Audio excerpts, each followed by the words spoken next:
안녕하세요. 정치를 지켜봅니다. 정치 10단. 최근 서희초등학교 교사가 교실에서 스스로 목숨을 끊은 사태에 대해서 오늘 윤석열은 교권 강화를 해법으로 내놨습니다. 우리 정부에서 교권 강화를 위해서 국정과제로 채택하여 추진한 법과 시행령 개정이 최근 마무리된 만큼 일선 현장의 구체적 가이드라인인 교육부 고시를 신속히 마련하라, 당 지자체와 협의해서 교권을 침해하는 불합리한 자치조례 개정도 병행 추진하라.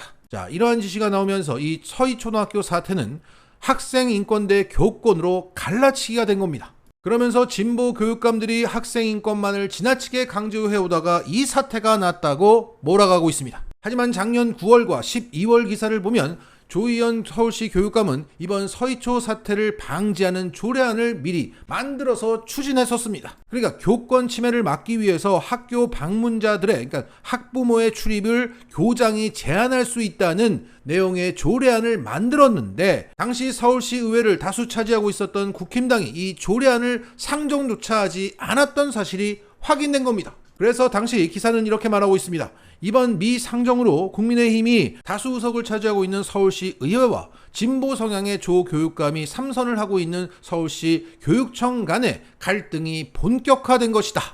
결국 국힘이 교권 강화를 막아놓고는 사태가 터지자 민주당 탓을 하고 있는 겁니다. 자, 이 서희초 사태는 학생 인권이 먼저냐 교권이 먼저냐 이 문제가 아닐 것입니다. 그렇게 단순한 문제였다면 지금의 논란은 일어나지 않았을 겁니다. 자, 여기서 교사 출신의 강민정 민주당 의원의 말을 들어보겠습니다. 교권과 학생 인권은 제로섬 관계가 아니다. 학생과 교사를 대립시키고 갈라치기 하지 마시라. 이 중 어느 하나를 더 강조한다는 것은 암 환자에게 소독약 처방하는 것과 다름이 아니다. 오늘날 교권 실추 결과를 초래한 원인은 실로 다양하다. 이 강민정 의원의 분석을 요약하자면 이게 됩니다. 교육부에서 교육청, 그리고 일선 학교의 교장, 그리고 교사, 이런 상명하달식의 교육 행정이 주요 원인이다. 교사를 교육 전문가로 인정하지 않고 그저 윗선의 지침 실행자로서 인식하고 있는 것. 그래서 교사가 학생의 수업과 학생 생활 지도보다는 윗선의 지시를 따르고 보고하는 사람으로 전락한 현실. 학생 수 줄었다고 예산이나 깎자는 기재부, 제대로 된 인력과 예산 지원 없이 학교를 그저 가정의 돌봄 기능으로 일방적으로 전가하는 행정, 또한 학교가 입시 성공 수단으로 인식되는 학벌주의, 내 아이 중심으로 포획된 일부 학부모들의 교육 파괴 행위, 여기에 주체성을 박탈당한 채 자긍심을 잃고 자기 검열과 자괴감에 시달리고 있는 교사들, 놀 권리, 생각할 시간을 빼앗긴 채 경쟁 압박에 내몰리는 아이들, 거기서 일탈하는 아이들을 온전히 교사 책임이라고 몰아가는 이 분위기, 이걸 단순히 학생 인권 대 교권으로 갈라치기하고 바라보는 언론과 인간들, 진정 교권을 인정하지 않고 있는 사람들은 교육부, 교육청, 일부 학부모와 사회다. 자, 존중받는 아이들이 다른 사람을 존중할 수가 있다. 그리고 교육 전문가임을 부정당하는 교사는 좋은 교육을 할 수 없다. 정부 여당은 학생인권 약화와 같은 엉뚱한 처방으로 또다시 소모적 논쟁을 유발하지 말고 그럴 시간에 에너지를 집중해서 교사에게 필요한 실질적인 지원 방안을 찾아 제시하라. 이것이 바로 진정한 교권 강화다. 이게 정답이죠. 하지만 윤석열 정부, 여당, 언론, 이 측들은 사태가 터지고 나면 탓을 해야 할 대상을 찾을 뿐 근본적인 문제 해결에는 관심이 없는 거예요. 무책임하고 단순 무식한 것들이 교육을 말아먹고 정치적으로 활용하고 있다. 자, 이런 장면은 오늘도 계속 나오고 있습니다. 최근 대만발 괴소포 사태를 놓고 국힘당은 문재인 정부의 국가정보원 대공수사력 약화 탓이라고 주장했습니다. 그러니까 대만발 소포가 현재 국내에서 무작위로 배달되고 있는데 그것을 열어봤더니 비어있거나 어떤 사람은 개봉 직후 어지러움증을 호소하고 있다는 겁니다. 그래서 지금 국민 불안이 가중되는 상황에서 국힘당은 얼른 이것을 전 정권 탓을 해버렸던 겁니다. 그런데 알고 보니 국힘당이 언급했던 국정원 대공수사권은 경찰로 넘어가지 않고 있고 넘어가는 것은 내년 1월 1일이랍니다. 결국 국힘은 아직 벌어지지 않은 일을 이유로 들어서 문재인 정부를 비판했던 거예요. 자, 이런 것들이 정부 여당이니까 책임은 져야겠는데 책임감은 없고 책임질 능력도 없으니까 책임 돌리기에 급급하다가 이런 헛발질이나 하고 수박 겉핥기 해법이 나오는 겁니다. 결국 책임감을 그나마 느끼는 정당은 민주당이란 얘기입니다.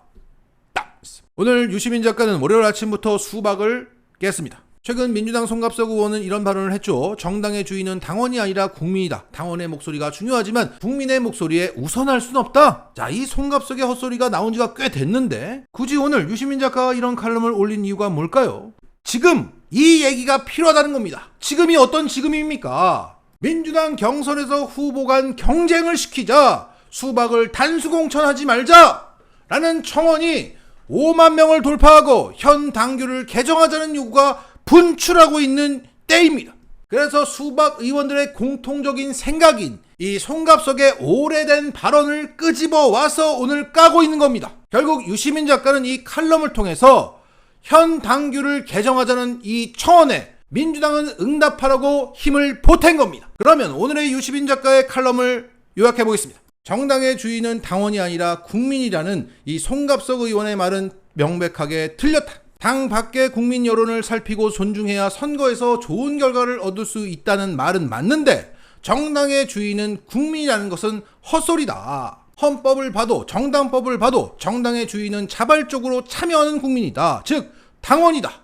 자, 국민 전체의 요구를 대의하려면 여러 정당이 있어야 한다. 그러니까 민주당의 주인은 국민이다. 국힘당의 주인은 국민이다. 이 말은 논리적으로 성립되지 않는다. 예컨대 나더러 국힘당의 주인이 되고 싶냐고 물으면 난 그럴 생각이 추호도 없다. 나보고 그 당의 주인이라고 하면 화를 낼 테다.